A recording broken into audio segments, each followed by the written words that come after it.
আসসালামু আলাইকুম, সবার কি অবস্থা, কেমন আছেন? আশা করি ভালো আছেন। আলহামদুলিল্লাহ আমরা ভালো আছি। চলে আসলাম নতুন একটা ভিডিও নিয়ে। তো সকাল সকালে আজকে ঘুম থেকে উঠেই বাজারে চলে গেছি, যেহেতু আপনাদের ভাইয়া নাই, সে তো ঢাকায়। আর মানে বাজারে যাওয়া যে আমার কত কষ্টের একটা কাজ, সেটা আর কি বলবো। তারপরও যেহেতু ছেলেদের নিয়ে যাই, একা একা ভালো লাগে না। তারপরে আজকে ছেলেরা যেহেতু ঘুমিয়েছিল, তো ওদের বইলা গেটটা শুধু লাগাইতে বলছি, তারপরে আমি একাই চলে গেছি।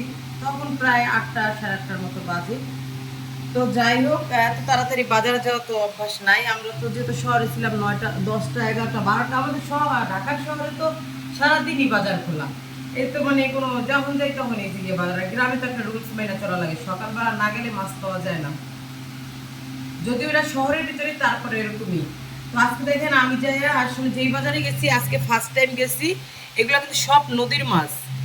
আর আমি নাকি মাছগুলো কিনা খুবই দিচ্ছি, যেহেতু মুরগির দোকানে চাচারা বললাম যে চাচা 600 টাকা নিচে মাছগুলো, আমি কি আসলে ঠকছি?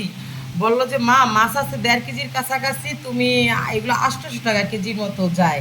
তো তুমি তো 600 টাকা কেজি, 600 টাকা সব আনছো, অনেক জিতছো। আমার কাছে মনে হলো যে দেখেন দেশি মানে নদীর চিংড়িগুলো, এগুলো কিন্তু নদীর মাছ। এগুলো কিন্তু সব নদীর মাছ। এই যে বাইলা মাছগুলো, এগুলো কিন্তু সব নদীর। এগুলো কিন্তু পুকুরের মাছ না।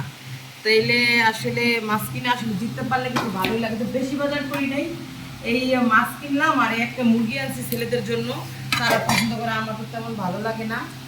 আর এই হচ্ছে গিয়া ঢেঁড়স বিলের, দেখেন আমাদের এই জায়গায় তো পানি আসে নাই, অনেক জায়গায় পানি আসছে ওই জায়গায়। আমাদের এই জায়গায় পানি এখন মানে আমাদের গ্রাম এদিক দিয়ে, আর আমি যেহেতু শহরে আছি বোঝা যায় না, আর দাদুর বাসায় গেলে বোঝা যায়।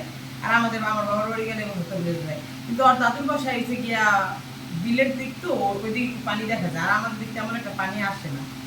আর এই হচ্ছে গিয়া মিষ্টি কুমড়া শাক। তো মিষ্টি কুমড়া শাকের জন্য কিন্তু আমি টাকি মাছ খুঁজছিলাম।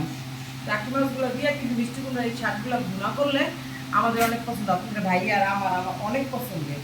তো এই তো ছিল আজকে বাজার। তো মাছগুলো একটু কাটা বাছা করি, আর মুরগিটা আজকে রান্না করবো। মাছগুলো রান্না করি কিনা বলতে পারি না, যেটা রান্না করবো সেটা তো আপনাদের দেখাবো। তো আজকে এই পর্যন্ত, সবাই ভালো থাকেন, সুস্থ থাকেন, আল্লাহ হাফেজ।